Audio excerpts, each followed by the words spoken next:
ونستعينه ونستغفره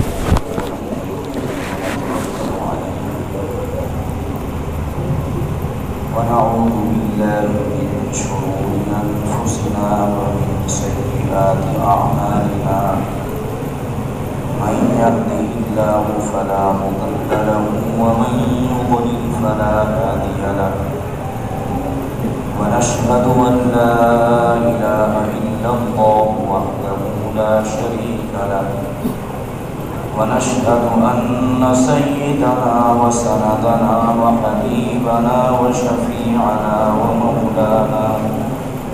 ومولانا محمدا عبده ورسوله صلى الله تبارك وتعالى عليه وعلى آله وأصحابه وأزواجه وذريته وبارك وسلم تسليما كثيرا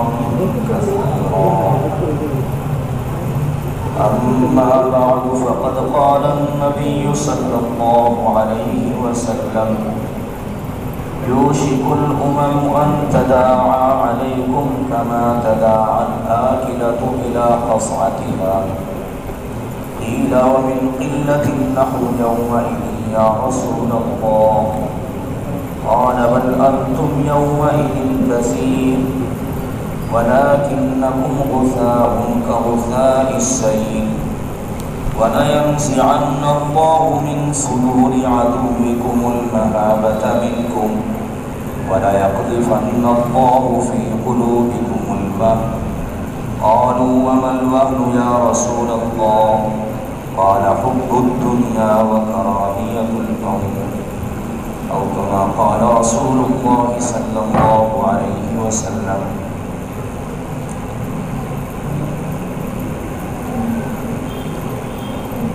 حضرات علماء کرام، محترم بھائیوں، بزرگوں، نوجوان ساتھی، ابھی آپ کے سامنے اس پروگرام کا تعارف اور اس کی شروعات کس مقصد کے لیے کی گئی اور ہمارے علاقے کے مرکزی مدرسے کے ذمہ دار حضرت مولانا مفتی محمد بن یامین صاحب محتمیم مدرسہ قاسم العلوم تیولا تشریف فرما ہے، انہیں کی نگرانی اور سرپرستی میں اور انہیں کی توجہ سے پورے علاقے میں پروگرام ہو رہے ہیں۔ آپ کے سامنے پورا تعارف آ چکا ہے۔ مدرسے کے مبلغ ہیں حضرت مولانا محمد حسن صاحب دامت برکاتہ، انہوں نے تفصیل کے ساتھ آپ کے سامنے یہ بات رکھ دی ہے۔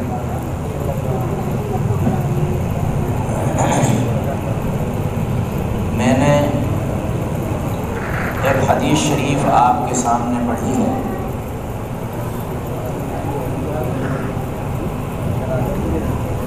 جس کا تعلق موجودہ حالات سے بھی ہے، جو موجودہ حالات چل رہے ہیں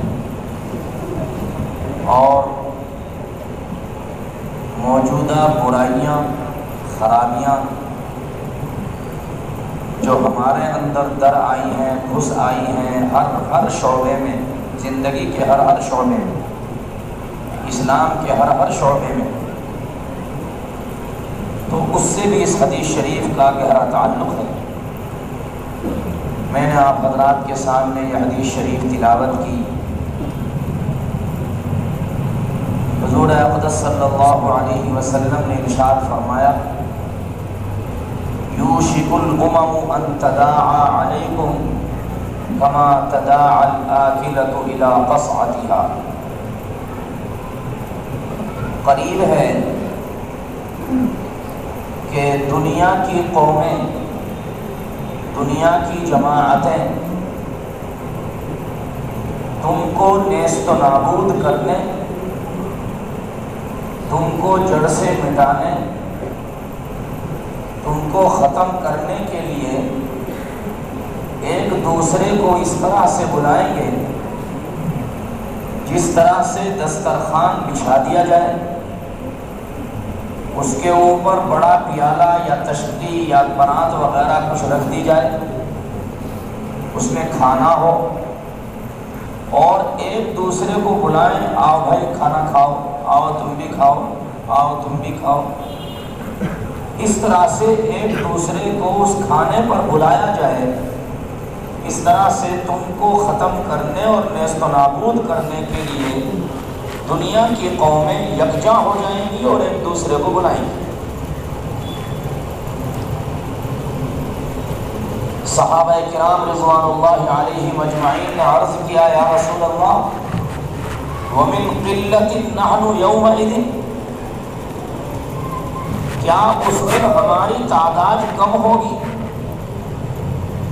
ہم تھوڑے ہوں گے؟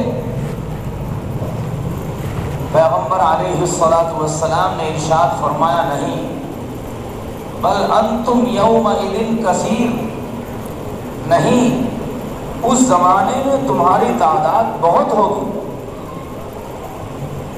تم بہت زیادہ ہوں گے، وَلَٰكِنَّكُمْ غُثَاءٌ كَغُثَاءِ السَّيْلِ، لیکن تمہاری حالت ایسی ہوگی جیسے کوڑا کرکٹ، تم کوڑے کرکٹ کی طرح ہوگے۔ جس طرح سے کوڑا کرکٹ بے حیثیت ہوتا ہے، نالی میں کوڑا کرکٹ آ جاتا ہے، کاشتکار جانتے ہیں، پانی دینے والے اس کو نکال کر ایک طرف پھینک دیا جاتا ہے، اس کی کوئی حیثیت نہیں ہوتی۔ فرمایا وَلَٰكِنَّكُمْ غُثَاءٌ كَغُثَاءِ السَّيْلِ، تمہاری حیثیت وہی ہوگی جو نالی میں پانی کے اوپر آئے ہوئے کوڑے کرکٹ کی ہوگی، کوئی حیثیت نہیں، کوئی قدر و قیمت نہیں۔ کوڑے کی کوئی قدر کرتا ہے؟ اٹھا کے کوڑے میں پھینک دیتا ہے، کوئی حیثیت تمہاری ہوگی۔ اس کے بعد دو باتیں ارشاد فرمائیں، اور یہ دو باتیں موجودہ حالات کی بھی بنیاد ہے، خرابیوں کی بھی بنیاد ہے۔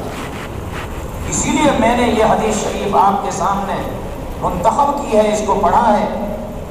مکمل حالات، چاہے آپ اپنے اندر برائیوں کے اعتبار سے لیں یا جو پریشانیاں اور مصیبتیں ہم پر آ رہی ہیں ان کو دیکھ کر کے حالات ان کو دیکھیں، مکمل بنیاد یہی حدیث شریف ہے، اور اس حدیث شریف میں ان تمام باتوں کے خلاصے کو ذکر کر دیا گیا ہے۔ دو باتیں آپ نے ارشاد فرمائی، فرمایا وَلَا يَنزِعَنَّ اللَّهُ مِن صُدُورِ عَدُوِّكُمُ الْمَهَابَةَ مِنكُمْ، اللہ تعالیٰ تمہارے دشمنوں کے دلوں سے تمہارا رعب نکال دے گا۔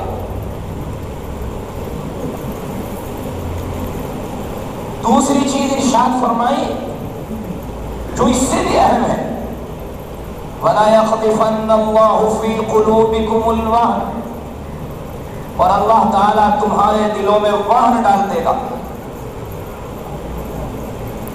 صحابہ کرام نے عرض کیا مل وہن یا رسول اللہ، اے اللہ کے رسول صلی اللہ علیہ وسلم وہن کیا ہے؟ آپ نے ارشاد فرمایا وہن نام ہے دو چیزوں کا، حب الدنیا و کراہیت الموت، دنیا کی محبت، موت سے نفرت، اس کا نام ہے وہن۔ یہ دو چیزیں تمہارے دلوں میں ڈال دی جائیں گی، دنیا کی محبت اور موت سے نفرت۔ موت کے تعلق سے تین چیزیں لکھی ہوئی ہیں، ہر ایک کو ایمان لانا اس کے اوپر ضروری ہے۔ یہ تقدیر پر ایمان کے تعلق سے ہے، اور مومن کے ایمان کے لیے تقدیر پر ایمان لانا ضروری ہے۔ وَالْقَدْرِ خَيْرِهِ وَشَرِّهِ مِنَ اللَّهِ تَعَالَى، اچھی بری تقدیر سب کچھ اللہ تعالیٰ کی طرف سے ہے، سب چیزیں اللہ تعالیٰ کی طرف سے طے ہیں، اس پر ایمان لانا ہر مومن کے لیے ضروری ہے۔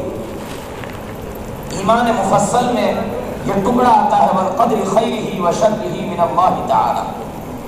اچھی بری تقدیر سب اللہ کی طرف سے. تو موت کے تعلق سے 3 چیزوں پر ایمان لانا ضروری ہے.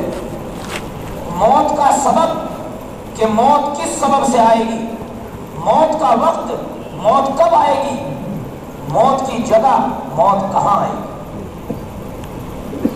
انسان اس کے خلاف کچھ بھی کوشش کر لے کارگر نہیں. جیسے اللہ نے موت لکھی ہے ایسے ہی آئے گی. جب اللہ نے لکھی ہے جب ہی آئے گی، جہاں اللہ نے لکھی ہے وہیں آئے گی.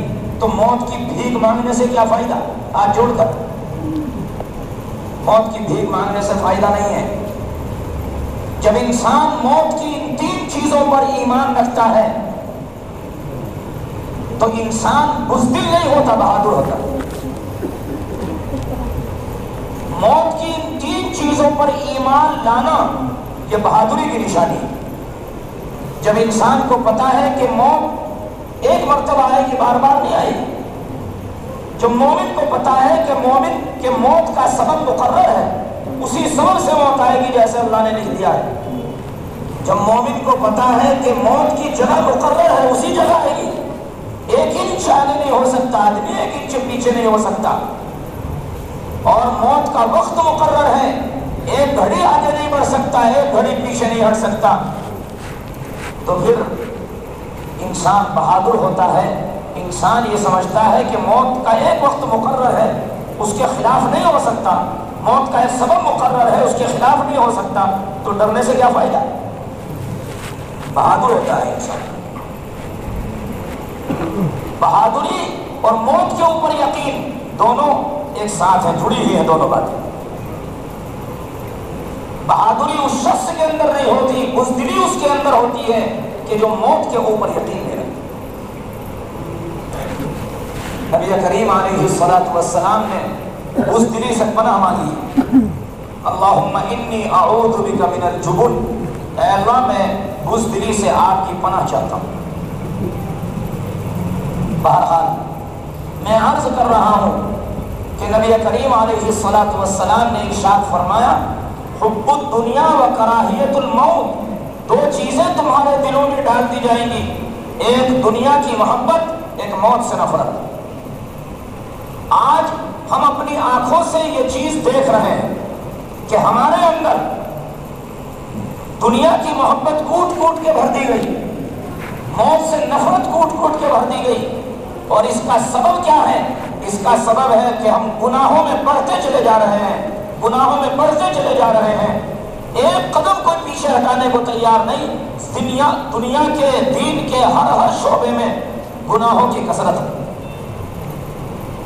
قدم قدم پر گناہ ہے، قدم قدم پر برائیاں ہیں، قدم قدم پر خرابیاں ہیں. کوئی ایک شعبہ ایسا نہیں زندگی کا جس میں خرابیاں نہ ہو، برائیاں نہ ہو. سب سے پہلی چیز دین کا سب سے اہم شعبہ نماز ہے. اگر ہم یہ دیکھیں کہ نماز کے اندر ہماری کس قدر خرابیاں ہیں، سب سے بڑی خرابی یہ ہے کہ آپ خود اندازہ لگائیں اس بات کا. آج جمعہ، ہم سب نے جمعہ پڑھا، جتنی مسجدیں بستی میں ہیں جمعے میں ساری کھل. فجر میں 2 صفحے 3 صفحے، عصر میں 2 صفحے 3 صفحے، ساری نمازوں میں وہی 2 صفحے 3 صفحے. جمعے میں کہاں سے آ گئے؟ سب ہے اسی محلے کے، سب اپنی اپنی مسجدوں کے محلے کے ہیں. مسجد کیسے بھر گئی؟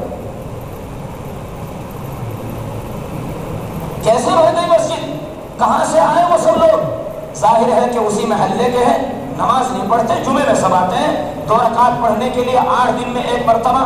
نہ اس سے پہلے کبھی مسجد میں آتے، نہ اس کے بعد کبھی مسجد میں آتے. 2 رکعت پڑھنے آتے ہیں اور سلام پھرنے کے بعد دعا مانگتے بھاگ جاتے ہیں.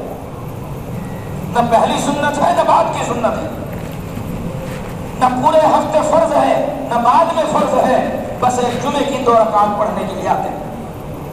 یہ ہماری عبادات کا شعبہ ہے. آپ روزے کو لے لیجئے، 2 سال سے تقریباً 2 سال سے 3 سال سے ساڑی کا موسم رمضان المبارک میں آ رہا ہے. لان کاٹنا پڑتا ہے، اسی طرح سے گھس دھونا ہے، ایکھ بونا ہے، سب اسی رات میں اور دن میں یہ کام کرنا پڑتا ہے۔ ہر آدمی جانتا ہے کہ کام کے بہانے اپنی بستی کو ہر آدمی جانتا ہے تقریباً کہ کام کے بہانے کتنے لوگ روزہ چھوڑتے ہیں، کتنے روزہ رکھتے ہیں۔ اگر بستی میں 5000 آدمی ہے مثال کے طور پر، تو میں اگر احتیاط کے ساتھ بولوں، بہت احتیاط کے ساتھ، کہ 5000 جوانوں میں سے، بڑوں میں سے 1000 روزہ نہیں رکھتے تو شاید میں جھوٹا نہیں ہوں کہ اتنے آدمی روزہ چھوڑنے والے ہیں۔ اس سے زیادہ ہوں گے، بہت احتیاط سے بول رہا ہوں۔ یہ ہمارے عبادات کا حال ہے۔ زکوٰۃ کتنے فیصد ادا کرتے ہیں، حج کتنے فیصد ادا کرتے ہیں، یہ عبادات کا شعبہ ہے ہمارا۔ اسی طرح سے معاشرت کا شعبہ آپ لے لیجئے۔ معاشرت کا مطلب یہ ہے ہماری زندگی، ہمارا سلوک دوسروں کے ساتھ، مثلا ہمارا سلوک ماں باپ کے ساتھ، ہمارا سلوک اپنے بیوی بچوں کے ساتھ، ہمارا سلوک اپنے پڑوسیوں کے ساتھ، ہمارا سلوک اپنے بہن بھائیوں کے ساتھ، ہمارا سلوک دوسرے مسلمان بھائیوں کے ساتھ، ہمارا سلوک غیر مسلم بھائیوں کے ساتھ کیسا ہے ہمارا سلوک، یہ ہے معاشرہ۔ آپ دیکھیں گے بالکل 0/0، ذرا سی بات پر جھگڑا، معمولی بات پر جھگڑا۔ آپ دیکھیں اتنی سی بات کہ تیرا پانی میرے گھر کے سامنے کے نالی کو نہیں چلے گا، ادھر کو جائے گا، ادھر کو کیوں آئے گا؟ اسی بات پر پڑوسی سے جھگڑا ہو گیا اور صاحب کئی سال ہو گئے بول چال بند ہے، کیوں؟ تیرا پانی ادھر کو کیوں آئے گا، ادھر کو جائے گا۔ کیا گھس گیا نالی کا اگر ادھر کو پانی آ جائے گا؟ لیکن اتنی سی بات پہ جھگڑا ہو گیا پڑوسی سے، مارنے مرنے کو تیار ہو گئے اور پڑوسی سے بول چال بند ہے، کئی سال ہو گئے۔ کیا واہیات باتیں، کتنی چھوٹی سی باتوں پر ڈول کاٹتا ہے صاحب۔ پڑوسی سے جھگڑا ہے، گولیاں چل رہی صاحب، کیوں؟ ارے مانتا ہی نہیں ہے نالائق، ڈول کاٹتا ہے ہر وقت میں، کاٹ کر کے چھیل چھل کے ذرا سی بناتی ہے، کھسکاتا رہتا ہے ڈول۔ کیا واہیات باتیں ہیں، بالکل بیکار باتیں، کیسے عجیب و غریب معمولی قسم کے۔ ارے ڈول کاٹ کر کتنی زمین بڑھائے گا؟ 1 بالشت 2 بالشت، حدیث شریف میں آتا ہے 1 بالشت چوڑی، 1 بالشت لمبی زمین اگر کسی شخص نے دوسرے کی دبا لی، قیامت کے دن زمین 7 زمینوں تک دھسایا جائے۔ حدیث شریف میں ہے، گری پڑی حدیث نہیں سنا رہا ہوں، بخاری شریف میں حدیث ہے۔ پیغمبر علیہ السلام نے فرمایا کوئی آدمی کسی کی 1 بالشت قید شبر، 1 بالشت برابر اگر زمین دبائے گا، 7 زمینوں میں قیامت کے دن اس کو دھسایا جائے۔ اسی طرح سے ماں باپ کے ساتھ ہمارا سلوک، بوڑھے ماں باپ کی خبر نہیں لیتا ہے آدمی، کس حال میں ہے کس حال میں نہیں ہے، ان کے ساتھ ہمارا سلوک اچھا نہیں، بیوی بچوں کے ساتھ ہمارا سلوک اچھا نہیں، ذرا سی بات پر بیوی کو بچوں کو گالیاں، ذرا سی بات پر تماشا اور مارنا مار دھاڑ، ذرا سی بات پر طلاق، معمولی بات کوئی ہو گئی، ذرا سی باپ کے ساتھ لڑائی ہوئی، ماں کے ساتھ کچھ جھگڑا ہو گیا، طلاق بیوی کو دے رہا ہے۔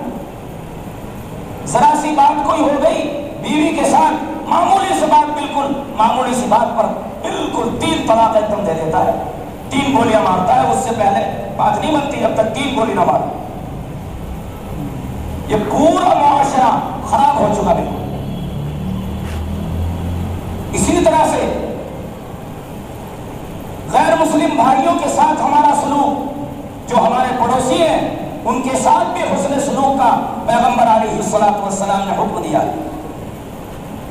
اور اصل مقصود جو اس وقت میں بیان کرنے کی بات ہے، جس کے لیے آپ حضرات کو تکلیف دی گئی ہے، آپ حضرات کو بلایا گیا ہے، وہ یہ ہے کہ ہماری شادی بیاہوں کا معاملہ، آپ اس کی خرابیوں کو لے لیجئے۔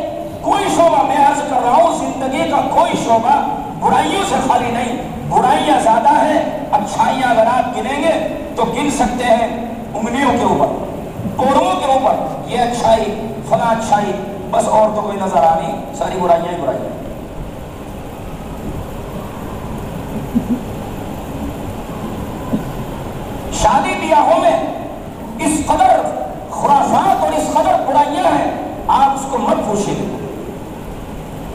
اتنی برائیاں، جہیز کا چکر، بے شرم آدمی اپنی زبان سے مانگتا ہے، یہ بے حیائی بے انتہائی درجے کی بے غیرتی، اور جتنا بڑا مالدار نالائق اتنا بڑا فقیر، اتنا بڑا فقیر جتنا بڑا مالدار، جتنا غریب اتنی زبان بند، اور جتنا بڑا مالدار اس کا منہ اتنا ہی بڑا کھلتا ہے کہ اتنے لاکھ چاہیے۔ بے غیرت تیرے گھر میں مال نہیں ہے کیا؟ تو مانگتا ہے دوسروں سے؟ تو فقیر ہے؟ تو ذرا شادی کے علاوہ راستے میں کھڑا ہو کے ہاتھ پھیلا کو تو دکھا، راستے میں تو یہ ہاتھ پھیلائے گا تو وہاں کیوں فقیر بنتا ہے؟ کیوں مانگتا ہے؟ جس نے اپنی بیٹی دے دی، پال پوس کر کے پرورش کر کے جوان کر کے تیرے گھر میں اپنی بیٹی بھیج دی، لال سی بیٹی، ہیرا اپنا دے دیا، تیرے سپرد کر دیا، تو اس سے اپنی زبان سے تو اس سے مال مانگتا ہے؟ شرم نہیں آتی؟ اور پھر اس کے ساتھ اتنا اتیاچار، اتنا ظلم، ساری زندگی وہ لڑکی ظلم سہتی ہے، کبھی کسی بات پر کبھی کسی بات پر، وہ تیرا ظلم سہنے کے لیے اس کے باپ نے اسے پالا ہے۔ شرم نہیں آتی ظلم کرتے ہوئے، گالی دیتے ہوئے؟ اسی کام کے لیے پالا ہے اس کے باپ نے اسے۔ ذرا جب باپ کو پتا چلتا ہے، تو بھی تو کبھی باپ بنے گا تو تجھے پتا چلے گا، جب تیری لڑکی پر ظلم ہوگا تو تیرے دل پر کیسے آرے چلتے ہیں۔ لڑکیوں کو ایک گالی دی جاتی ہے، ماں باپ کے دل پر 10 مرتبہ آڑے چلتے ہیں۔ جن کی لڑکیاں ظلم سہتی ہیں ان کے ماں باپ کو اندازہ انہیں پتا ہے۔ اور جب مہر دینے کا نمبر آتا ہے کہتا ہے صاحب 5000 لے لو۔ ارے بے غیرت، مانگتا ہے 10 لاکھ، مہر میں لکھواتا ہے 5000۔ اپنے منہ پہ تو ہاتھ پھیر، کچھ شرم و غیرت تو کر کہ مہر کا نمبر آتا ہے تو 5000 اور مانگنے کا نمبر آتا ہے تو 5 لاکھ کی صرف گاڑی، باقی سامان الگ۔ پیغمبر علیہ الصلوۃ والسلام کی ساری زندگی بھلا دی، یوں تو مسلمان کہلاتے ہیں، صحابہ کرام کے نام لیوا کہلاتے ہیں، اور کہتے ہیں صاحب ہمارے اوپر رحم کیوں نہیں، دعائیں ہو رہی ہیں، صاحب یہ ہو رہا ہے، بیانات بھی بہت ہو رہے ہیں، اور یہ ہو رہا ہے وہ ہو رہا ہے، اور اللہ کی رحمت متوجہ کیوں نہیں ہے؟ رحمت متوجہ کیسے ہوگی جب تو فقیر بنا پھرتا ہے، جب تو دوسرے کی لڑکیوں پر ظلم کرتا ہے؟ کیسے اللہ کی رحمت آئے گی؟ ظالم ہے، ظالم کے اوپر اللہ کی رحمت آتی ہے کہ ظالم کے اوپر اللہ کی رحمت نہیں آیا کرتی ہے؟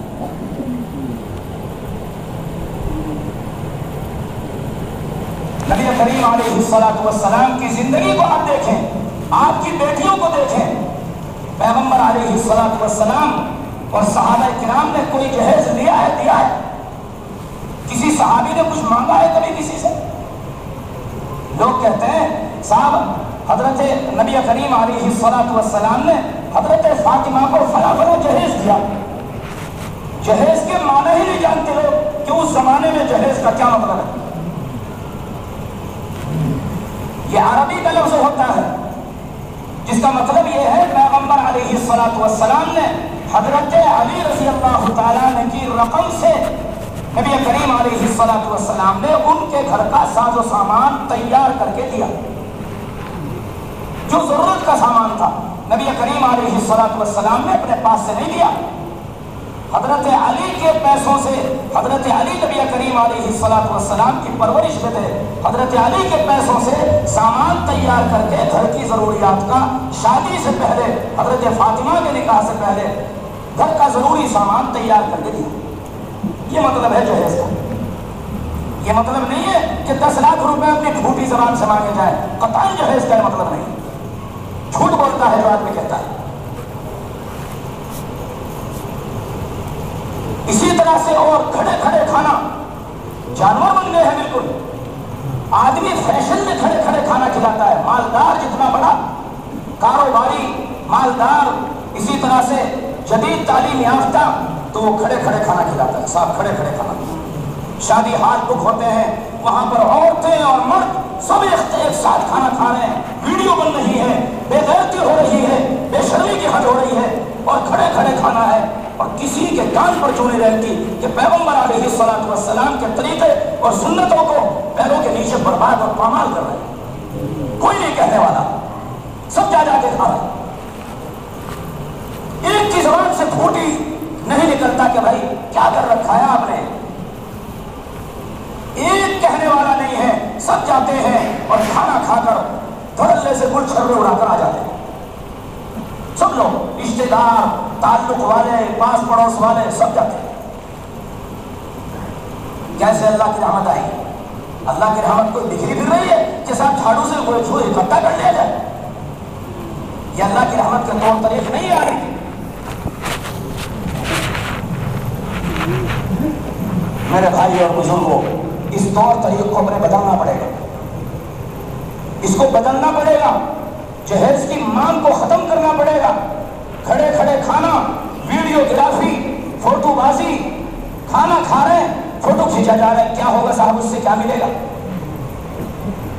کیا ملے گا اس سے؟ فوٹو گرافی سے. حدیث شریف میں آتا ہے ان اشد الناس عذابا یوم القیامت المصورون. میں کہا کرتا ہوں، سن لیجیے اچھی طرح سے، میں کہا کرتا ہوں گناہ کرنے والا میں ہوں یا آپ ہے گناہ بہرحال. اگر میں کر رہا ہوں کسی گناہ کو، وہ گناہ جائز نہیں ہوگا، وہ گناہ ہے پھر بھی. اس لیے اگر کوئی عالم کسی گناہ کو کر رہا ہے، یہ مت کہیے کہ وہ عالم بھی کر رہا ہے، اس کو اپنی قبر میں سونا ہے، آپ کو اپنی قبر میں سونا ہے. اگر عالم کرے گا تب بھی گناہ ہے اور آپ کریں گے تب بھی گناہ ہے. گناہ گناہ ہے، وہ کوئی بھی کرے جائے. اگر کوئی ہم لوگوں کو یہ دکھ رہا ہے کہ عالم ہے، عالم نما ہے اور اس سے یہ گناہ ہو رہا ہے، وہ تب بھی گناہ. وہ بھی انسان ہے، گناہ ہو جاتا ہے. لیکن اس گناہ کو چھوڑنا سب کے ذمہ ضروری ہے. سب سر جوڑ کر بیٹھے اور اس گناہ کو چھوڑنے کی فکر کریں. عالم بھی، غیر عالم بھی، سب. تو کھڑے کھڑے کھانا، میں عرض کر رہا تھا، مخلوط کھانا، یہ بھی وبا. اور ایک وبا اور چل گئی، ایک وبا اور خطرناک. میں سمجھتا ہوں کہ وہ بھی انتہائی خطرناک گناہ ہے. وہ کیا ہے؟ جوان لڑکیوں کو بڑے بڑے موبائل لے کر باراتوں میں جانا، بھیجنا. یہ ان سب سے بڑا گناہ ہے، خطرناک گناہ ہے. باراتوں میں جانے لگی لڑکیاں، بڑی بڑی جوان لڑکیاں بے پردہ، بناؤ سنگار کر کے اور کپڑے جو ہے وہ عجیب و غریب پہن کر کے اچھی طرح بڑے بڑے موبائل لے کر باراتوں میں جانے لگے. بے شرم، اندازہ تو کرو کہ اپنی جوان لڑکیوں کو بھائی بھی ہے، باپ بھی ہے، ماں بھی ہے، اور اسے شرم نہیں لڑکی کو اس طرح سے جا رہی ہے. اس کے علاوہ باراتوں سے علاوہ بھی ایک ماں جا رہی ہے برقع اوڑھے، برابر میں لڑکی جا رہی ہے، وہ بے برقعے کی جا رہی ہے، وہ جوان لڑکی ہو جا رہی ہے بے برقعے. تعجب کی بات، اسے شرم نہیں آ رہی ہے. نہ بھائی کو غیرت آ رہی، نہ باپ کو غیرت آ رہی، نہ ماں کو غیرت آ رہی کہ جوان لڑکی بے پردہ جا رہی. خاص طور پہ شادیوں میں کہا کرتا ہوں سب سے زیادہ خرابیاں لڑکیوں کی وہ شادیوں میں جو جاتی ہیں وہاں سے سب سے زیادہ خرابیاں پھیلتی ہیں، سب سے زیادہ خرابیاں پھیلتی ہیں. ہمارا تو کمال کی بات یہ ہے جنازہ بھی برائیوں سے خالی نہیں ہے. غمی شادی تو برائیوں سے خالی ہے ہی نہیں، برائیوں سے بھرپور. جنازہ جو غم کی حالت ہے وہ بھی ہماری برائیوں سے خالی نہیں. جنازہ رکھا ہوا ہے، سب عورتیں اور وہاں پہ بیٹھی ہوئی ہیں بے پردہ، لوگ آ رہے ہیں اور دیکھ رہے ہیں. کہاں سے جائز ہے بھائی؟ کہاں سے مسئلہ نکال لیا کہ جنازے میں یہ سب جائز ہے؟ کیا آؤ صاحب دیکھ لو جنازے کو، اور سب جا رہے ہیں اور وہاں پر سب عورتیں بیٹھی ہوئی ہیں بے پردہ. اور کسی کو خیال نہیں کہ بھائی پردہ کر دیا جائے. ایک دو جنازوں میں صرف ایسا میں نے دیکھا ہے پورے علاقے میں، 2 جنازوں میں کہ پردہ پڑا ہوا ہے، کچھ لوگ اکٹھے ہو جاتے ہیں اور اس کے بعد آدمی ان کو لے کے جاتا ہے پردہ ڈال کر، آؤ بھائی دیکھ لو. اس کے بعد پھر چلا جاتا ہے، پھر پردہ ہٹا دیا جاتا ہے جب لوگ چلے جاتے ہیں. ورنہ تو سب جگہ آپ حضرات سب جانتے ہیں، میں کوئی ایسی بات نہیں بیان کر رہا ہوں کہ جو کسی کے علم میں نہ ہو، سب کے علم میں. اور اس بڑے موبائل نے تو تباہی مچا دی. اس بڑے موبائل نے ہمارے نوجوانوں کا ناش کر دیا، بالکل برباد کر دیا نوجوانوں کو. بے غیرتی کی انتہا ہے. حدیث شریف میں آتا ہے نبی کریم علیہ الصلوۃ والسلام نے فرمایا کہ کچھ لوگ ایسے ہوں گے کہ جن کے گانے بجانے کے آلات سروں پر ہوں گے اور وہ نشے کی حالت میں ہوں گے، شراب پیے ہوئے ہوں گے، اللہ تعالیٰ کچھ کو زمین میں دھسا دے گا اور کچھ کو خنزیر بنا دے گا۔ آج ہمارا نوجوان جتنا نشہ کر رہا ہے آپ سب کو معلوم ہے، کوئی ٹیبلٹ کے ذریعے نشہ کرتا ہے، کوئی بھانگ کے ذریعے نشہ کرتا ہے، کوئی شراب پی کر نشہ کرتا ہے، اور موبائل جیب میں ہے اور گانا بجانا ہے، ویڈیوگرافی ہے، انتہائی جو ہے وہ خراب قسم کی تصویریں ہیں، خراب قسم کی تصویریں اور گندی فلمیں موبائلوں پر دیکھتا ہے۔ رات میں 2 بجے تک موبائل چل رہا ہے اور صبح کو 10 بجے تک پھر سو رہا ہے۔ نبی کریم علیہ السلام نے فرمایا ابن آدم کی سعادت ہے کہ وہ جلدی سوئے جلدی اٹھے، اور ابن آدم کی تباہی کی نشانی ہے اور نحوست ہے اس کے لیے کہ دیر میں سوئے اور دیر میں اٹھے۔ تو ہم تو تباہی خود اپنے خود لا رہے ہیں، اپنے ہاتھوں سے کلہاڑے اپنے پیروں پر خود مار رہے ہیں کہ ہم 2 بجے تک 3 بجے تک موبائل دیکھتا ہے ہمارا نوجوان اور 10 بجے تک سوتا ہے، تو تباہی کی نشانی ہے۔ نبی کریم علیہ السلام نے فرمایا تو تباہی ہم اپنے ہاتھوں سے خود لا رہے ہیں۔ اور ہمارا نوجوان، میں کہا کرتا ہوں کہ موبائل دیکھ رہا ہے، بڑا موبائل اس کے ہاتھ میں ہے، گندی فلمیں دیکھ رہا ہے، گندی تصویریں دیکھ رہا ہے، وہ سمجھتا ہے کہ میرا باپ، میری ماں، میری بڑی بہن، میرا بڑا بھائی مجھے کوئی نہیں دیکھ رہا ہے، مگر وہ بھول جاتا ہے کہ اللہ بھی دیکھ رہا ہے۔ الم یعلم بان اللہ یرا، کیا انسان نہیں جانتا کہ اللہ دیکھ رہا ہے؟ انسان شہروں میں اور راستوں میں گاڑی چلاتے ہوئے ڈرتا ہے، کیمرے لگے ہوئے ہیں صاحب، 80 سے اوپر چلائیں گے تو جرمانہ آ جائے گا، مگر اللہ تعالیٰ ہر وقت دیکھتا ہے، اس سے نہیں ڈرتا ہے، کیمرے سے ڈرتا ہے، جرمانے سے ڈرتا ہے۔ اس موبائل نے تو نوجوانوں کی اور ہماری بچیوں کی شرم کا جنازہ نکال دیا بھائی۔ اسی لیے میں کہا کرتا ہوں کہ اگر میرے نوجوان بھائی میرے سامنے یہاں آ جائیں اور میں اپنی پگڑی اتار کر، اپنی ٹوپی اتار کر ان کے قدموں میں رکھ دوں اور میں 2 ہاتھ جوڑ کر ان سے کہوں بھائی اس موبائل کی گندگیوں سے بچو میرے نوجوان بھائیوں، تو میں ایسا کروں گا، آپ آؤ، میں اپنی پگڑی اتار کر اپنے قدموں میں رکھ دوں گا، بھائیوں اس موبائل کی گندگیوں سے بچو، میں آپ کے سامنے 2 ہاتھ جوڑ کے دیتا ہوں۔ اس نے تباہی مچا دی بالکل موبائل نے، اس نے شرم کا جنازہ نکال دیا۔ میں آپ کو خامخواہ نہیں کہہ رہا ہوں، شکایتیں آتی ہیں ہمارے تک، انتہائی گندا ماحول بنا دیا اس موبائل نے، انتہائی گندا، گھروں کا ماحول گندا ہو چکا ہے، عورتوں کی شکایتیں آتی ہیں، شادی شدہ نوجوانوں کی وہ شکایتیں کرتی ہیں عورتیں، گندا ماحول بنا دیا ہے بالکل۔ ہمارا نوجوان بالکل تباہی کے دہانے پر جا رہا ہے اس موبائل کی وجہ سے۔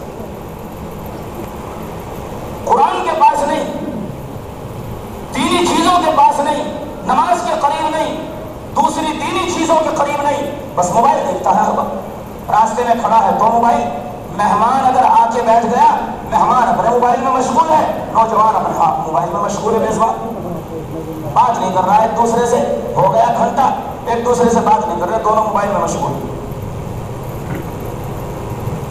کیا کیا بیان کیا جائے، بہرحال اس قدر برائیاں ہیں کہ ان کو بیان کرتے کرتے وقت بہت زیادہ ہو جائے گا، لیکن وہ برائیاں ہمارے سے ختم نہیں ہوں۔